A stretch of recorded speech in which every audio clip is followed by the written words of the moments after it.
तो friends a very warm and a very lovely good morning to all of you. Friends इस session के अंदर जो हमारा इस सेशन नंबर 2 है डायमेंशनल एनालिसिस का, इसके अंदर हम कुछ इंपॉर्टेंट टर्म्स जो फ्रीक्वेंटली मतलब क्वांटिटीज जो फ्रीक्वेंटली पूछी जाती हैं एग्जाम के अंदर, हम उनकी डायमेंशंस निकालने की कोशिश करेंगे। मतलब ये सेशन बहुत छोटा और बहुत सिंपल रहेगा और जितनी भी इंपॉर्टेंट क्वांटिटीज एग्जाम में पूछी जाती हैं, मेरी कोशिश रहेगी कि मैं उन सभी क्वांटिटीज को इस सेशन में कवर कर लूँ। तो आइए सबसे पहले हम ज्योमेट्रिक क्वांटिटीज की हम बात करते हैं। ज्योमेट्रिक क्वांटिटीज जैसे लेंथ, एरिया, वॉल्यूम एटसेट्रा, आइए हम उनके बारे में बात करते हैं। तो सबसे पहली जो क्वांटिटी है दैट इज लेंथ। ठीक है, लेंथ जनरली इसे हम सिंबल एल से हम डिनोट करते हैं। ठीक है, और इसकी यूनिट हम जानते हैं, इसकी यूनिट है मीटर। ठीक है, तो अगर आप MLT डायमेंशंस के अंदर अगर काम कर रहे हैं तो लेंथ की डायमेंशंस क्या बनेगी, MLT। ठीक है, तो m raise to power 0, t raise to power 0 and l raise to power 1। ठीक है, तो ये डायमेंशंस होंगी लेंथ की। समझ आ रहा है? ठीक है, mass raise to power 0, length raise to power 1, time raise to power 0। तो इस तरह से आपको कुछ आइडिया मिल गया होगा कि चीजें किस तरह से वर्कआउट करते हैं। ठीक है, तो आइए दूसरा देखते हैं। दूसरी जो ज्योमेट्रिक क्वांटिटी जनरली हम इस्तेमाल करते हैं वो है एरिया। ठीक है, अगर आप एरिया की बात करें, जैसे रेक्टेंगल का एरिया है, it is this length into this width, height और ब्रेथ, व्हाटएवर इट इज। ठीक है, तो कुल मिला के आपको पता है कि एरिया जिसे हम जनरली कैपिटल ए से डिनोट करते हैं, जिसकी जो यूनिट्स हैं जनरली हम मीटर स्क्वायर हम इस्तेमाल करते हैं, उस एरिया की डायमेंशंस क्या है, लेंथ मल्टीप्लाइड बाय लेंथ। ठीक है, यानी कि लेंथ का स्क्वायर। तो फॉर्मूले से आप जज कर सकते हैं कि डायमेंशंस क्या है एरिया की डायमेंशंस है लेंथ का स्क्वायर। इसी तरह से तीसरी जो ज्योमेट्रिक क्वांटिटी आती है वो है वॉल्यूम। ठीक है, अब वॉल्यूम जिसे जनरली कैपिटल वी से डिनोट किया जाता है। ठीक है, इसका फॉर्मूला क्या हो गया, वॉल्यूम का फॉर्मूला क्या है, length into width into height. ठीक है, तो लेंथ इसकी यूनिट्स क्या रहती है जनरली, मीटर क्यूब। अगर क्यूबॉइड के अगर आप एरिया की बात करो, ठीक है, सो it is length into breadth into height. ठीक है, या अगर सिलेंडर है तो उसके एरिया की बात करो, so it is pi r square, base का एरिया मल्टीप्लाइड बाय एच। ठीक है, तो इस एरिया मतलब ये जो वॉल्यूम की जो डायमेंशंस है उससे आप जज वॉल्यूम की डायमेंशंस क्या होंगी, इट विल बी लेंथ का क्यूब। ठीक है, तो वॉल्यूम की डायमेंशंस क्या आ गई, लेंथ का क्यूब। यहां तक आप क्लियर हो गए? ठीक है, उससे अगली डायमेंशन है कर्वेचर। ठीक है, उससे अगली जो क्वांटिटी है वो है कर्वेचर। ठीक है, कर्वेचर हमने ये स्ट्रेंथ ऑफ मटेरियल वगैरह में इस्तेमाल किया।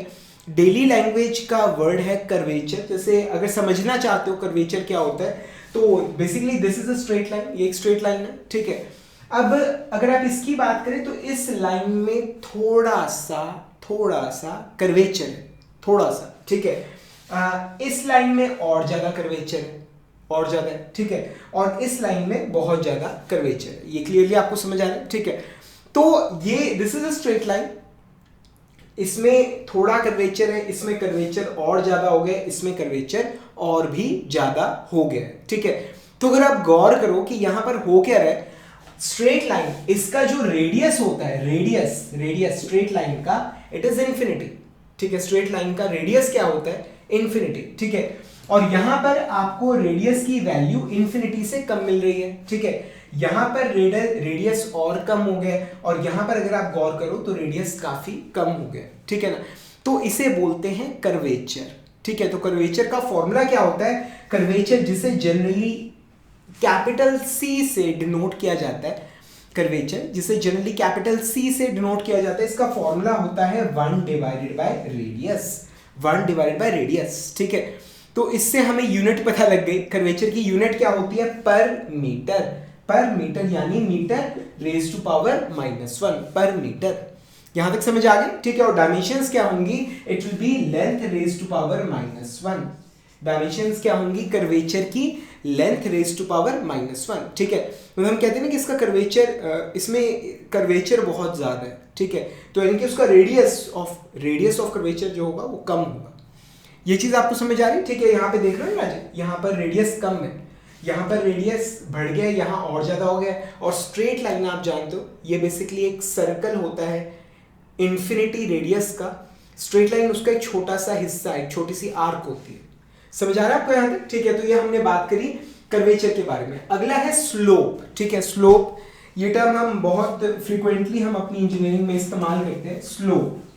ठीक है, कि जैसे जैसे आप आगे की तरफ जा रहे हो, जैसे जैसे आप आगे की तरफ आप जा रहे हो, ठीक है, तो जो सरफेस है वो कितना नीचे की तरफ जा रहा है या कितना ऊपर की तरफ जा रहा है, दैट्स कॉल्ड स्लोप। ठीक है, तो स्लोप को डिफाइन करने का मतलब एक ये भी तरीका होता है, मतलब जैसे मीटर्स और यहाँ पे मीटर्स। ठीक है, तो अगर आप मतलब सपोज कीजिए अगर आप x डिस्टेंस अगर आप आगे जा रहे हो तो y डिस्टेंस आप ऊपर जाते हो। ठीक है, स्लोप को डिफाइन करने के, या x डिस्टेंस से आप आगे जाते हो तो y डिस्टेंस आप नीचे जाते हो। ठीक है, तो स्लोप को डिफाइन करने का एक ये भी तरीका होता है। ठीक है, तो स्लोप कैसे डिफाइन की जाती है, y मीटर अप या डाउन पर x मीटर डिस्टेंस। ठीक है, तो समझ आ गया आपको स्लोप बेसिकली कि मतलब अगर मैं इतना डिस्टेंस आगे जाऊंगा तो इतना ऊपर, इतने मीटर में ऊपर जाऊंगा, इतना मीटर में नीचे जाऊंगा, so that is what is known as slope.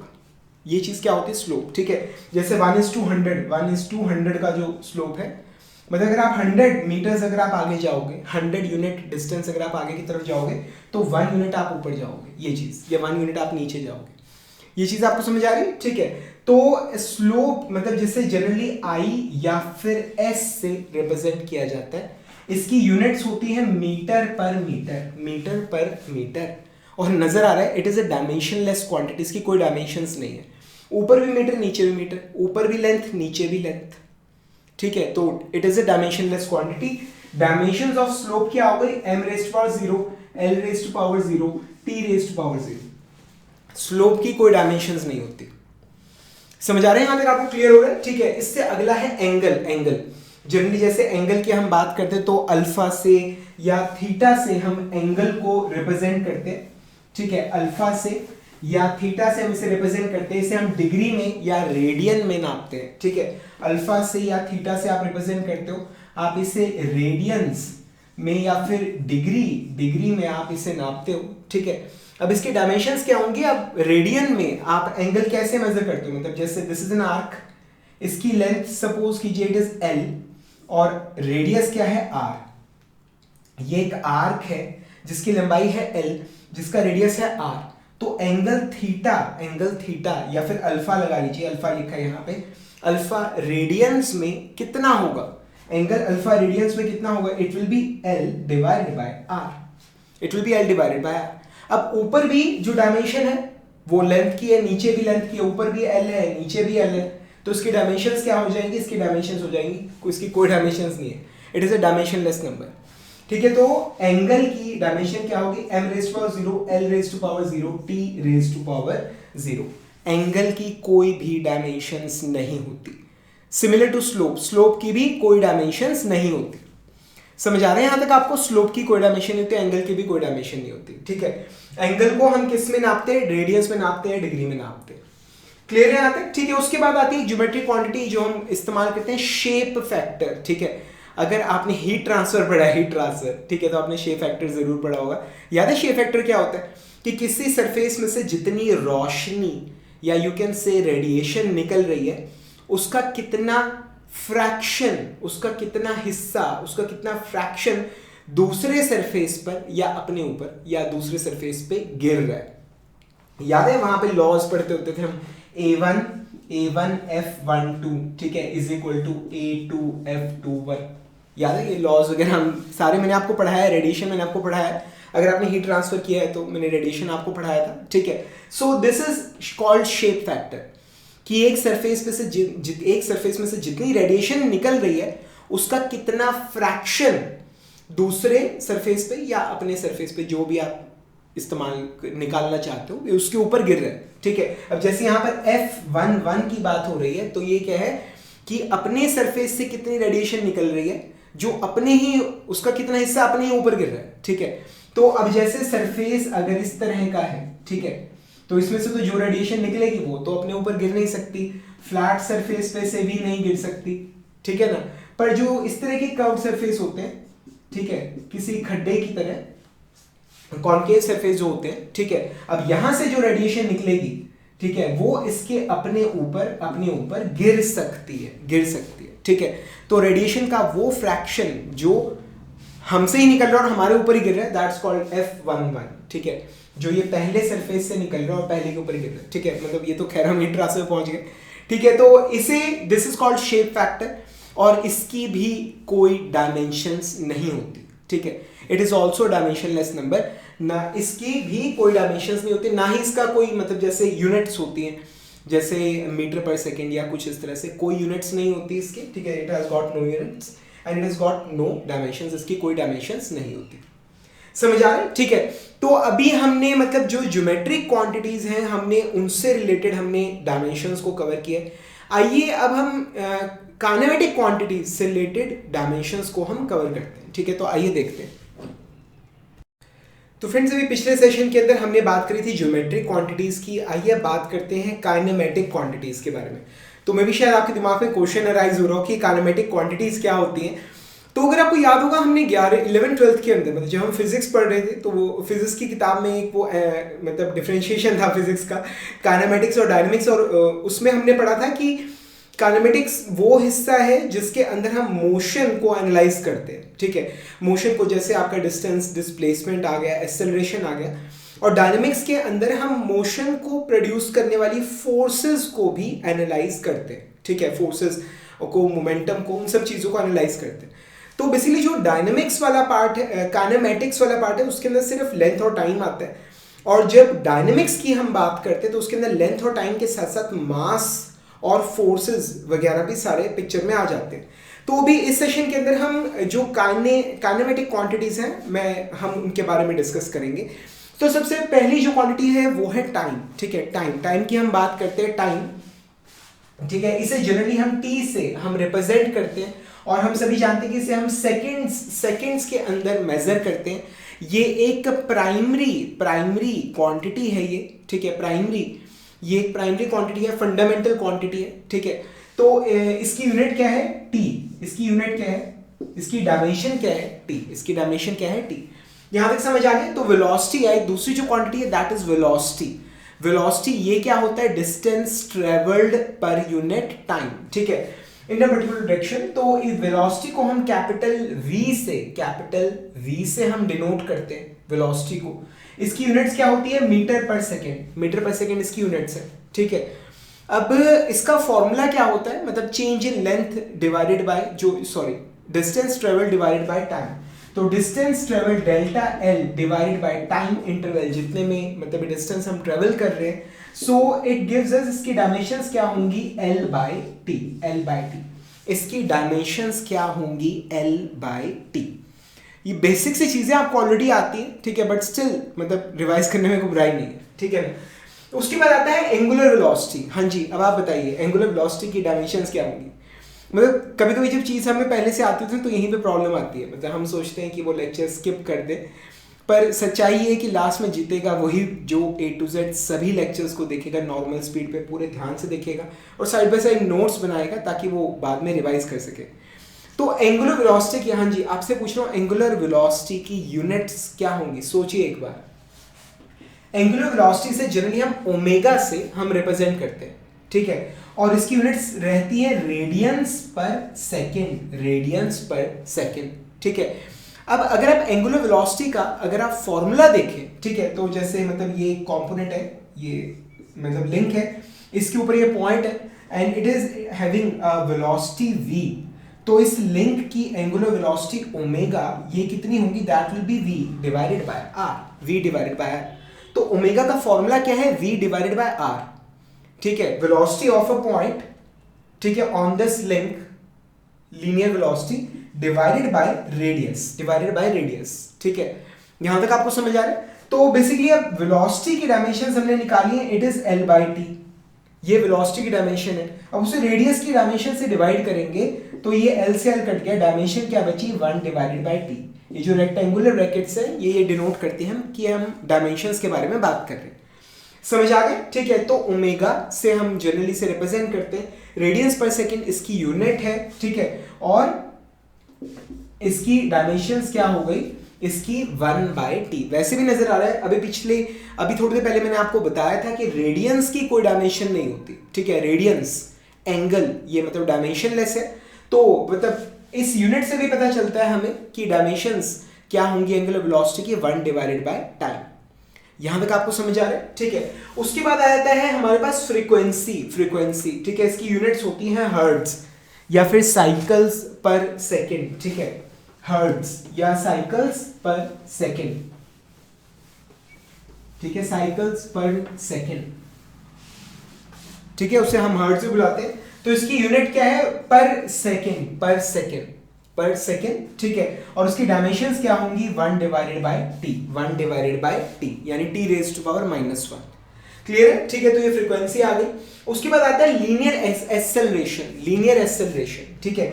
Generally से स्मॉल a से हम रिप्रेजेंट करते हैं, स्मॉल a, लीनियर एक्सेलरेशन।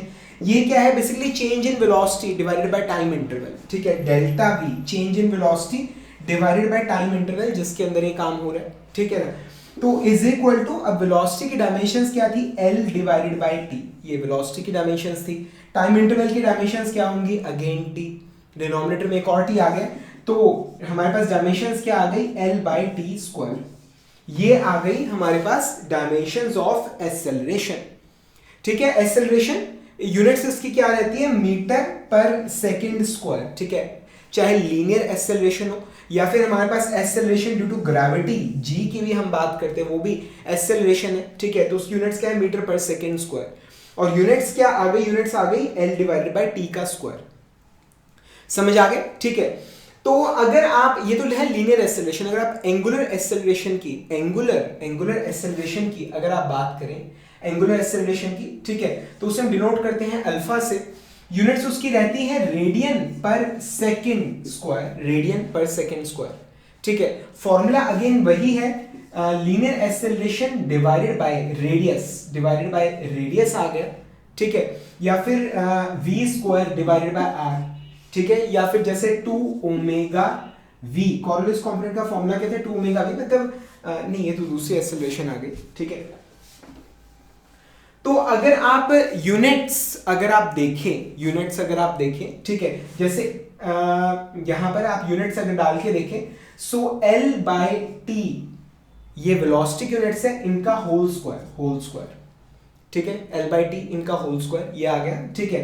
तो v²/r, ये तो राजेश सेंटीमीटर एक्सेलरेशन का फॉर्मूला लिख दिया मैंने, मैं भी सोच चुकी है क्या चल रहा है, ठीक है। तो l²/t², ठीक है। और ये आ गया डिवाइडेड बाय लेंथ, ये इससे कट गया, तो ये हमारे पास एक्सेलरेशन की यूनिट्स आ गई, ठीक है। वो तो अलग हो गया। हम बात करें एंगुलर एक्सेलरेशन की, जो यहां पर मैंने लिंक ड्रॉ किया था, ठीक है। लिंक जो मैंने ड्रॉ किया था, इसका रेडियस है r, ठीक है। और इसकी जो ये टेंजेंशियल एक्सेलरेशन है, ये है a। तो इनके पीछे फॉर्मूला क्या है, a = r अल्फा, ठीक है। अगर इसकी एंगुलर एक्सेलरेशन अल्फा है तो फॉर्मूला क्या होगा, a = r अल्फा, ठीक है। तो अल्फा का फॉर्मूला क्या हो जाएगा, a/r। यहां तक समझ आया। तो आइए यूनिट्स हम देखते हैं इसकी। ये क्या होगी, एक्सेलरेशन की यूनिट्स मैंने आपको अभी भी निकाल के दिखाई है, l/t², ठीक है। और ये नीचे रेडियस की डायमेंशंस आ गई, लेंथ, तो ये इससे ये कट गया, सो अल्फा इसकी डायमेंशंस क्या होंगी, 1/टाइम का square. So these are the dimensions of angular acceleration. यहां तक आपको समझ आ गया, ठीक है। तो रेडियन पर सेकंड स्क्वायर, रेडियन की कोई यूनिट नहीं होती, ठीक है। इसकी कोई रेडियन की कोई डायमेंशन नहीं होती, तो अल्फा की डायमेंशंस क्या हो जाएंगे हमारे पास, 1/टाइम का स्क्वायर। फॉर्मूले से भी अगर आप चाहो तो, यूनिट से भी अगर आप चाहो तो देख सकते हो, ठीक है। उसके बाद आ गया हमारे पास डिस्चार्ज, ठीक है। डिस्चार्ज हम जानते हैं, डिस्चार्ज बेसिकली क्या होता है, दिस इज द फ्लो पर सेकंड, ठीक है। वॉल्यूम फ्लो रेट पर सेकंड किसी भी पाइप में से, ठीक है। फ्लूइड किसी पाइप में से बाहर निकल रहा है, फ्लो कर रहा है, तो ऐसे में वॉल्यूम फ्लो रेट पर सेकंड, दैट्स कॉल्ड डिस्चार्ज, ठीक है। तो डिस्चार्ज, इसकी यूनिट्स क्या होंगे, वॉल्यूम डिस्चार्ज, ठीक है। तो ये आ गया वॉल्यूम फ्लो रेट पर सेकंड, ठीक है। तो वॉल्यूम हमारी इसकी यूनिट्स हो गई L3 और सेकंड इसकी यूनिट हो गई T। तो ये आ गई यूनिट्स हमारे डिस्चार्ज की, ठीक है। वॉल्यूम फ्लो रेट पर सेकेंड, ये आ गया डिस्चार्ज, इसकी यूनिट्स क्या होगी L3/T। ये चीज यहां तक आपको क्लियर हो रही है। यूनिट्स इसकी क्या होती है मीटर क्यूब पर सेकेंड। मुझे लग रहा है कि मैं ना मतलब पढ़ाते पढ़ाते यूनिट्स और डायमेंशन इन्हें इंटरचेंजेबली यूज कर रहा हूँ। These are the units and these are the dimension, जो रेक्टेंगुलर ब्रैकेट्स में हम लिखते हैं लेंथ, टाइम और मास की टर्म्स में, दीज आर डायमेंशंस, ठीक है, और ये हैं यूनिट्स। यहां तक आपको समझ आ गई। तो फ्रेंड्स अभी तक हम बात कर रहे हैं जो हमारी काइनेमेटिक क्वांटिटीज होती हैं उनके बारे में। आइए अब हम जो डायनामिक क्वांटिटीज हैं उनकी डायमेंशंस हम निकालते हैं। तो आइए फ्रेंड्स अब हम बात करते हैं डायनामिक क्वांटिटीज के बारे में, मतलब जिन क्वांटिटीज के अंदर फोर्स और मास भी इस्तेमाल होता है, ठीक है। तो सबसे पहले आइए हम मास की बात करते हैं। मास, ठीक है, इसे जनरली हम एम से, कैपिटल एम से हम रिप्रेजेंट, हम तो ये हमारी मास की यूनिट्स हो गई, ठीक है। तो मास जिसे हम रिप्रेजेंट करते हैं कैपिटल एम से, मतलब जनरली हम इसे किलोग्राम के अंदर मेजर करते हैं, और इसकी जो डायमेंशंस है इट इज m⁻⁴ L और T, ये क्या है r⁻0 and 0। समझ आ गया, ठीक है। तो ये सबसे बेसिक हो गया, मास के बारे में हम बात कर रहे हैं, ठीक है। उसके बाद आता है फोर्स, ठीक है। फोर्स जिसे जनरली आप F से रिप्रेजेंट करते हैं। फोर्स यूनिट्स क्या रहती हैं इसकी? यूनिट्स रहती हैं इसकी न्यूटन, ठीक है, न्यूटन इसकी यूनिट्स है। अब आइए डायमेंशंस की बात करते हो। फोर्स का फॉर्मूला क्या होता है? फोर्स का फॉर्मूला होता है मास इनटू एक्सेलरेशन, ठीक है। अब मास की डायमेंशंस है m और एक्सेलरेशन की डायमेंशन होती है L/T का स्क्वायर, ठीक है। तो फोर्स की डायमेंशंस क्या हो गई? mL/T का स्क्वायर। ये चीज, ये हमारी डायमेंशंस आ गई फोर्स की। यहां तक आपको समझ आ गई? फोर्स की डायमेंशंस पता लग गई, mL/T स्क्वायर। क्लियर है, ठीक है। उसके बाद आता है वेट। अब वेट इज अ फोर्स, ठीक है। वेट बेसिकली एक फोर्स है, ग्रेविटेशनल फोर्स है, ठीक है। तो उसका जो यूनिट है वो न्यूटन रहता है। फॉर्मूला हम जानते हैं, ma की जगह क्या आता है? mg, ठीक है। और यूनिट्स डायमेंशंस क्या रहेंगी? यही रहेगी फोर्स वाली, mL/T का square.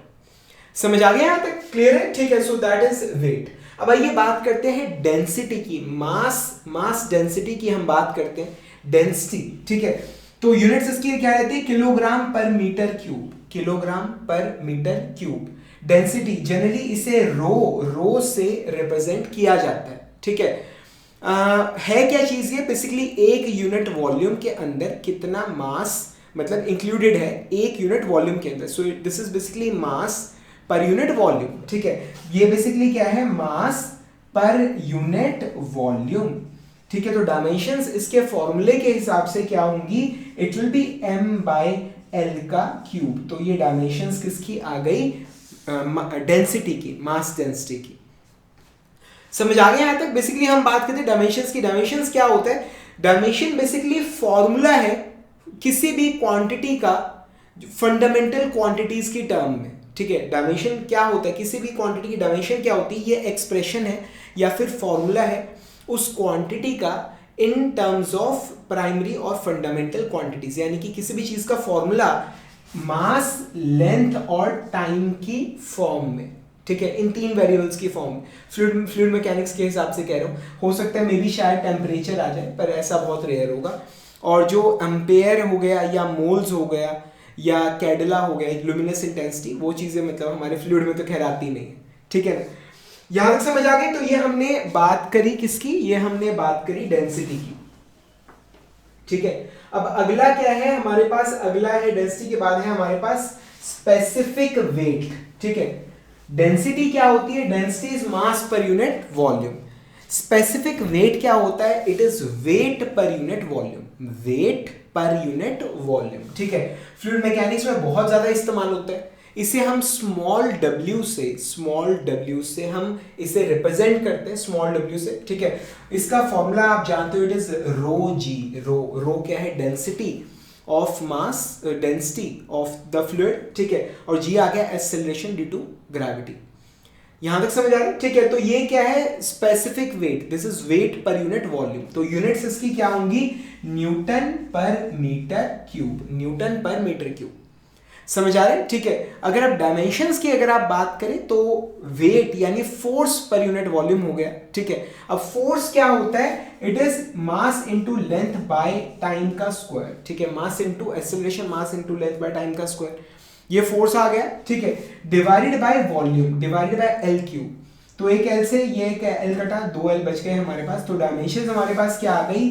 m divided by L square T square, ये चीज। These are the dimensions of specific weight. ठीक है, स्पेसिफिक वेट की डायमेंशन क्या आ गई? m divided by L square T square. यहां तक समझ आ गई? ठीक है। आइए उसके बाद हम बात करते हैं प्रेशर की या स्ट्रेस की। ठीक है, प्रेशर की या स्ट्रेस की, मतलब दोनों ही क्या है? Force per unit area. ठीक है, स्ट्रेस क्या है? Force per unit area.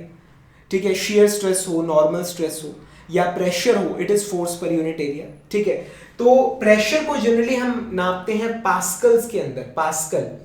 ठीक है, और स्ट्रेस हो गया शेयर स्ट्रेस, नॉर्मल स्ट्रेस, इसे हम नापते हैं न्यूटन पर मीटर स्क्वायर के अंदर। ठीक है, मतलब प्रेशर को आप पी से रिप्रेजेंट करते हो, प्रेशर को। जो आपका नॉर्मल स्ट्रेस है उसे आप सिग्मा से रिप्रेजेंट करते हो, जो शेयर स्ट्रेस है उसे आप टाउ से रिप्रेजेंट करते हो। ठीक है, प्रेशर को हम पास्कल्स में नापते हैं, पास्कल्स। ठीक है, प्रेशर को हम पास्कल में नापते हैं, और जो स्ट्रेसेस हो गए उसे हम न्यूटन पर मीटर स्क्वायर में नापते हैं। ठीक है ना। अब अगर आप इसकी डायमेंशंस की बात करें तो ये क्या होता है? Force per unit area, force per unit area. अब फोर्स की डायमेंशंस क्या हो गई? Mass into acceleration ml by T का स्क्वायर, ये फोर्स की डायमेंशंस आ गई। ठीक है, अब force per unit area, force divided by area. ठीक है, तो इसको हम डिवाइड कर रहे हैं एल स्क्वायर से, एक एल से एक एल ये कट गया, m divided by L T square, m bye L T square. ये चीज आपको समझ आ रही है? ठीक है, तो ये क्या है? m bye L T square, ये आ गई dimensions of, you can say pressure या स्ट्रेस, नॉर्मल स्ट्रेस या फिर शेयर स्ट्रेस। समझ आ रहा है यहां तक? तो ये हमें डायमेंशंस निकालो। मजे की बात है, हम सोम के अंदर यंग्स मॉडुलस पढ़ते हैं, मॉडुलस ऑफ रिजिडिटी पढ़ते हैं। ठीक है, बल्क्स मॉडुलस पढ़ते हैं, तो उनकी भी डायमेंशंस यही रहती है। ठीक है, मतलब आप फॉर्मूला जैसे हमारे पास stress is equal to strain multiplied by Young's modulus, stress is equal to strain multiplied by Young's modulus. अब जो स्ट्रेन होता है इट इज डायमेंशनलेस। स्ट्रेन क्या है? It is delta L, change in length divided bye original length. तो length divided by length, ये क्या आ गया? Length divided by length, it is dimensionless, इसकी कोई डायमेंशंस नहीं होती। ठीक है, तो डायमेंशंस की अगर आप बात करें तो स्ट्रेस की और जो यंग्स मॉडुलस है उसकी डायमेंशन क्या होती है? सेम होती है। समझ आ गया? ठीक है, तो जो आपका यंग्स मॉडुलस है, मॉडुलस ऑफ रिजिडिटी है, ठीक है, बल्क्स मॉडुलस है, इन सभी की जो डायमेंशंस है वो स्ट्रेस वाली ही होती है, स्ट्रेस वाली होती है, प्रेशर वाली होती है। समझ आ रहा है यहां तक? यहां तक आपको चीज क्लियर होगी? ठीक है, तो हमने बात करी प्रेशर के बारे में, स्ट्रेस के बारे में, मॉडुलस के बारे में हमने बात करी। ठीक है, आइए उसके बाद हम बात करते हैं डायनेमिक विस्कोसिटी, म्यू के बारे में। ठीक है, डायनेमिक विस्कोसिटी मतलब इसे जनरली हम म्यू से हम इसको रिप्रेजेंट करते हैं। अब इसकी यूनिट्स क्या है? यूनिट्स, आइए हम इसकी यूनिट्स निकालते हैं। अब फॉर्मूला क्या होता है? Shear stress is equal to mu du divided by dy। ठीक है, ये आ गया shear stress is equal to mu, dynamic viscosity, जिसकी हमें यूनिट्स निकालनी है, du बाय dy। क्लियर है यहां तक? ठीक है, तो अब शियर स्ट्रेस क्या होता है? Force per unit area. Force क्या है? ml बाय टी का स्क्वायर, ये फोर्स आ गया। ठीक है, अब फोर्स पर यूनिट एरिया तो डिवाइडेड बाय एल स्क्वायर। समझ आ गया? तो ये आ गया हमारा स्ट्रेस, शियर स्ट्रेस का डायमेंशन आ गया। तो ये ऊपर वाला एल उड़ा देता हूं, ये हमारे पास डायमेंशन आ गई है, इज इक्वल टू म्यू। ठीक है, अब मल्टीप्लाइड बाय ये है change in velocity, change in velocity, इसकी वेलोसिटी की डायमेंशंस क्या है? L by T. ठीक है, और नीचे आ गया डी वाई, मतलब डिस्टेंस की हम बात कर रहे हैं, तो ये आ गया लेंथ। ठीक है, तो लेंथ से लेंथ ही कट गया, ये एक टाइम से एक ये टाइम कट गया, तो म्यू की विस्कोसिटी की डायमेंशंस क्या आ गई? m bye L T, m divided by L T. समझ आ रहा है? और यूनिट्स भी इसकी क्या होती है? Kilogram per metre square, kilogram per metre square. यहां तक समझ आ गया? ठीक है, यहां तक समझ आ गया आपको? Kilogram per metre square. ठीक है, अब आइए काम, मैंने आपको बताया था कि एक ये तो एमएलटी सिस्टम है और हम एमएलटी सिस्टम ही फॉलो करते हैं। एक एफएलटी सिस्टम भी होता है, ठीक है, एफएलटी सिस्टम जिसके ना मास की बजाय हम फोर्स को एज अ फंडामेंटल क्वांटिटी इस्तेमाल करते हैं। तो आइए कोशिश करते हैं जो हमारी ये डायनेमिक विस्कोसिटी है इसकी यूनिट्स निकालने की इन एफएलटी सिस्टम। थोड़ा सा वो भी आपको पता होना चाहिए, क्या पता एग्जाम में आ जाए, ठीक है ना। तो अब ये क्या आ गया, शेयर स्ट्रेस। शेयर स्ट्रेस ये क्या होता है, फोर्स पर यूनिट एरिया, ठीक है। तो फोर्स पर यूनिट एरिया यानी लेंथ का स्क्वायर, ठीक है। एफएलटी सिस्टम के अंदर these are the dimensions of stress, ठीक है। स्ट्रेस क्या है, force per unit area, force divided by area. तो ये फोर्स लिख दिया, ये नीचे आ गया एरिया का डायमेंशन एल का स्क्वायर। यहां तक समझ आ गया, ठीक है। इज इक्वल टू म्यू की मुझे डायमेंशंस निकालनी है, ठीक है। अब ये आ गया हमारा, मतलब ये तो खैर यही रहेगा यहाँ पर। ये है चेंज इन वेलोसिटी, इसकी डायमेंशन होगी एल बाई टी, और ये डी वाई जितना डिस्टेंस आप मूव कर रहे हो इसकी डायमेंशन होगी एल, तो ये इससे कट गया, ठीक है ना। तो एफएलटी सिस्टम की अगर हम बात करें, एफएलटी सिस्टम की, तो म्यू की डायमेंशंस यहां पर क्या आ रही है, it is F T divided by L का स्क्वायर, एल का स्क्वायर, ये चीज F T divided by L square. समझ आ गया। तो इसी बहाने आपको एफएलटी सिस्टम भी इस्तेमाल करना आ गया, ठीक है ना। तो अगर आप इसके हिसाब से अगर आप यूनिट से अगर आप देखो तो आपको क्या नजर आती है यहाँ पे, newton second per metre square, newton second per metre square, these are the units of viscosity, ठीक है। दोनों ही इस्तेमाल होती है, किलोग्राम पर मीटर सेकंड ये भी इस्तेमाल होती है, Newton second per metre square ये भी इस्तेमाल होती है, और दोनों एक दूसरे के इक्वल हैं, इक्वल मतलब 1 kilogram per metre second is equal to 1 newton second per metre square, दोनों एक दूसरे के इक्वल है। ये चीज आपको समझ आ गई, ठीक है। तो ये हमने बात करी डायनामिक विस्कोसिटी की। अब आइए एक बात करते हैं एक काइनेमेटिक प्रॉपर्टी की, ठीक है, जो मतलब पिछले हिस्से में मुझे आपको समझानी थी, पर वो है काइनेमेटिक विस्कोसिटी, ठीक है। अब काइनेमेटिक विस्कोसिटी इसे हम न्यू से हम रिप्रेजेंट करते हैं, न्यू से, न्यू, ठीक है। अब ये न्यू ये बेसिकली होता क्या है, इट इज म्यू यानी dynamic viscosity divided by density, divided by density, ठीक है। मैं अब काइनेमेटिक विस्कोसिटी की यूनिट्स कैसे निकालते, जब मैंने डायनामिक विस्कोसिटी की ही यूनिट्स नहीं निकाली है, ठीक है ना। तो इसलिए मैंने ये पिछले सेशन में नहीं समझाया था, इस सेशन में आपको समझा रहा हूं। तो म्यू डिवाइडेड बाय रो, ठीक है, म्यू डिवाइडेड बाय रो। अब म्यू की हमने यूनिट्स निकाल रखी है, क्या है, M by L T, M divided by L T, और डेंसिटी क्या होता है, mass per unit volume, mass per unit volume, M by L cube, ठीक है। तो मास से मास कट गया, एक लेंथ से एक लेंथ कट गया, यहाँ पे 2 लेंथ बच रही है। तो काइनेमेटिक विस्कोसिटी की जो यूनिट्स हैं वो क्या आ रही हैं, लेंथ का स्क्वायर डिवाइडेड बाय टाइम, ठीक है, लेंथ का स्क्वायर डिवाइडेड बाय टाइम। समझ आ रहा है यहां तक आपको, ठीक है। काइनेमेटिक विस्कोसिटी मैं न्यू की बात कर रहा हूं, ठीक है। इसकी यूनिट्स क्या होंगी, इट इज लेंथ का square divided by time, units नहीं सॉरी डायमेंशंस, ठीक है। और इसकी यूनिट्स क्या बन जाएंगी, मीटर स्क्वायर पर सेकंड, मीटर स्क्वायर पर सेकंड। समझ आ रहा है आपको यहां तक, चीजें क्लियर हो रही है, ठीक है। तो ये है हमारा काइनेमेटिक विस्कोसिटी। उसके बाद फ्रेंड्स आता है सरफेस टेंशन, ठीक है। सरफेस टेंशन मेरे ख्याल से फ्लूइड मैकेनिक्स का जो सबसे पहला चैप्टर है उसमें हमने इसके बारे में बात करी थी।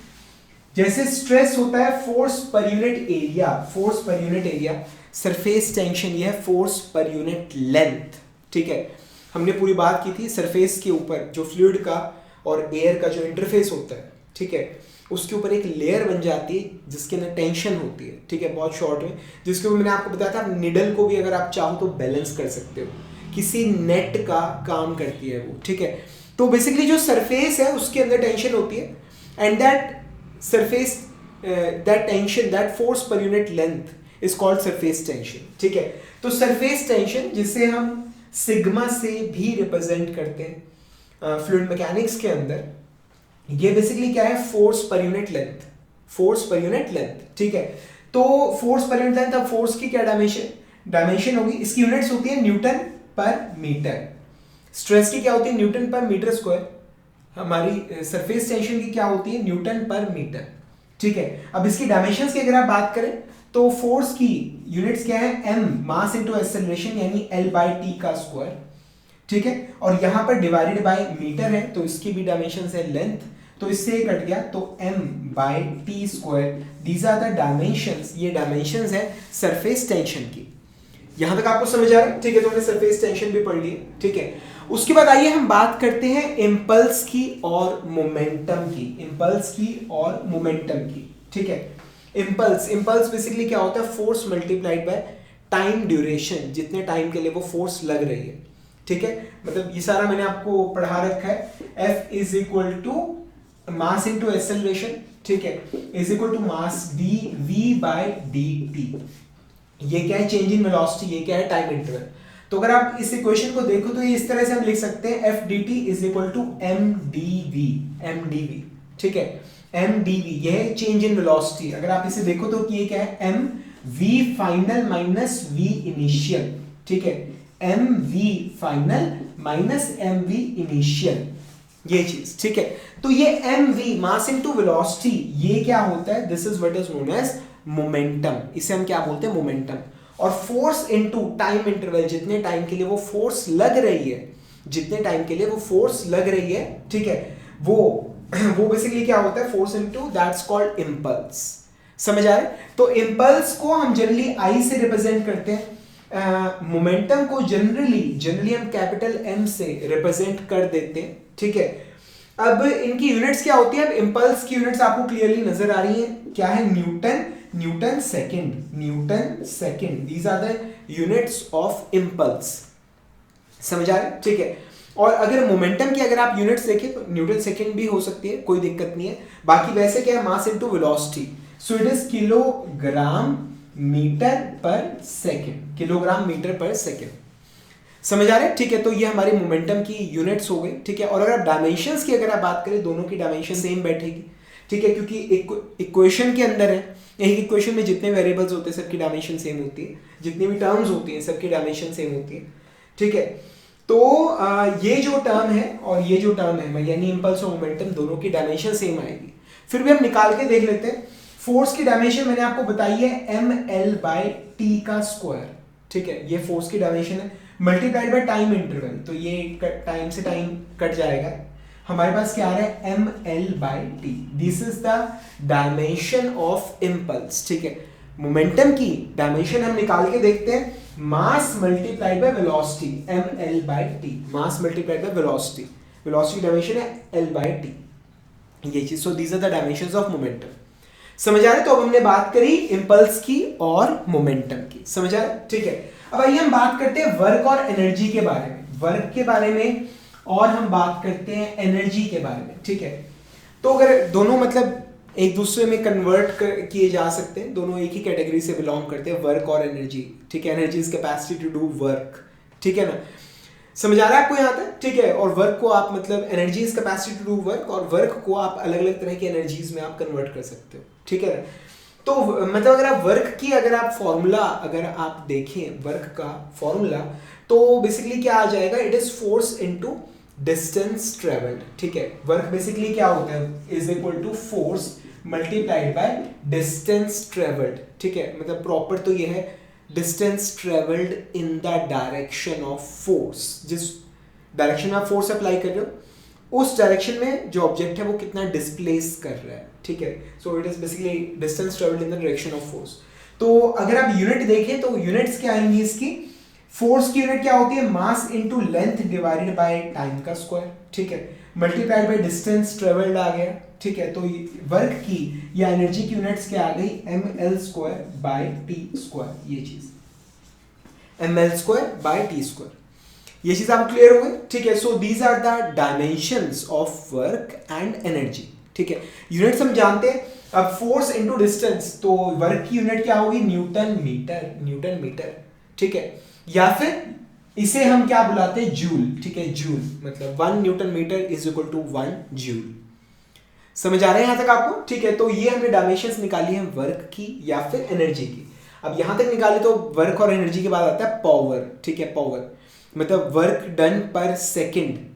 ठीक है, वर्क डन पर सेकेंड, ये क्या है? पावर। ठीक है, तो पावर बेसिकली क्या है? It is work done per second, W divided by time, work done per second divided by time. ठीक है, तो ये क्या आ गया, इसमें M L square divided by T square divided by time, तो ये क्या आ गया, M L square divided by time का क्यूब। ये आ गई पावर की यूनिट्स। समझ आ रहा है? ठीक है, यूनिट्स क्या होती है, joule per second, newton metre per second, ठीक है, या फिर जो सबसे ज्यादा हम इस्तेमाल करते हैं वो है वॉट्स। ठीक है, क्या है उसकी यूनिट, वॉट। समझ आ रहा है यहाँ तक? तो ये हमने बात करी पावर की। अब आइए बात करते हैं मोमेंट ऑफ फोर्स या फिर टॉर्क की हम बात करते हैं।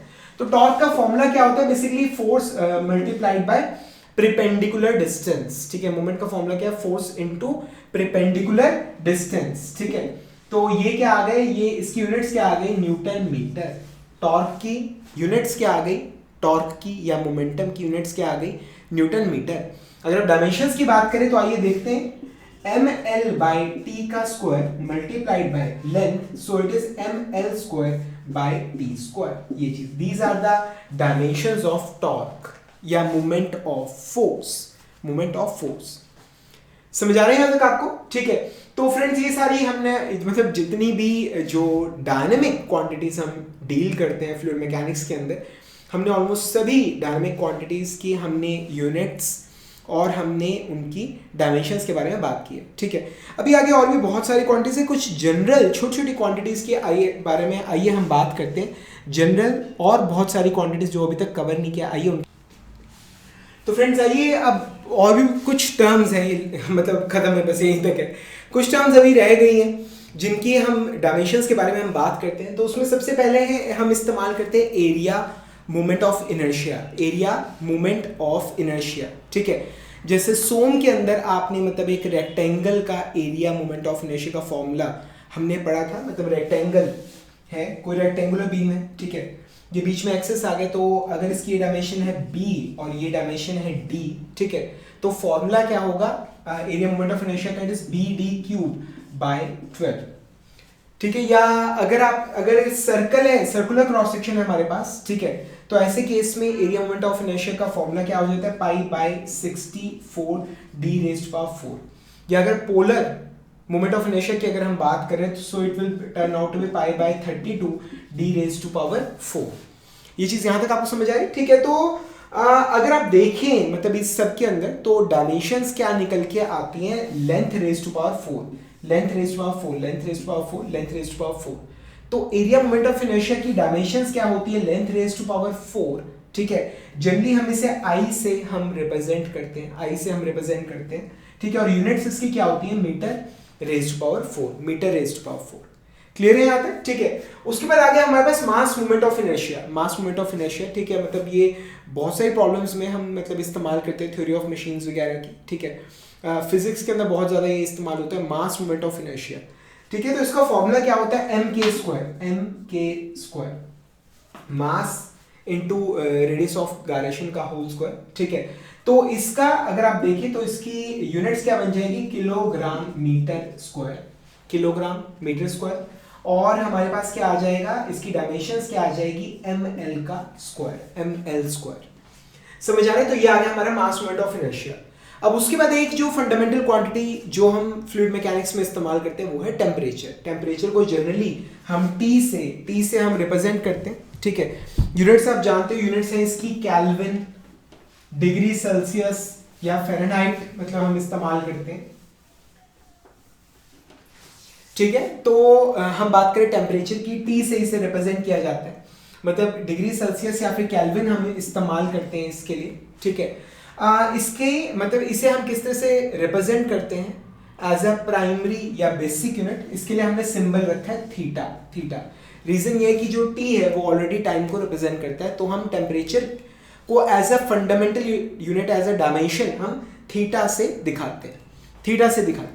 ये चीज आपको क्लियर है? ठीक है, उसके बाद आ जाता है हीट इज अ टाइप, और हीट बेसिकली जो हीट क्या है, it is energy in transit. ठीक है, हीट क्या है, एनर्जी इन ट्रांजिट, तो इसकी जो डायमेंशंस हैं वो एनर्जी वाली या वर्क वाली ही रहती है। ठीक है, हीट क्या है, जो एनर्जी एक जगह से दूसरी जगह जा रही है। ठीक है, so that's basically called heat, उसे हम हीट बुलाते हैं। ठीक है, तो इसकी जो यूनिट्स है वो वर्क वाली रहती है, एनर्जी वाली रहती है, और वो क्या है, it is metre sorry, mass into length का स्क्वायर डिवाइडेड बाय टेम्परेचर का टाइम का स्क्वायर। मास इनटू लेंथ का स्क्वायर बेसिकली क्या है, फोर्स इनटू डिस्टेंस। ठीक है, ये सारा मैंने आपको पहले अभी पीछे थोड़ी पहले देर पहले मैंने आपको निकाल के दिखाया था। सो ml square divide by T square, ये हमारी डायमेंशंस आ गई हीट की, और यूनिट्स हम क्या इस्तेमाल करते हैं हीट के लिए, जूल।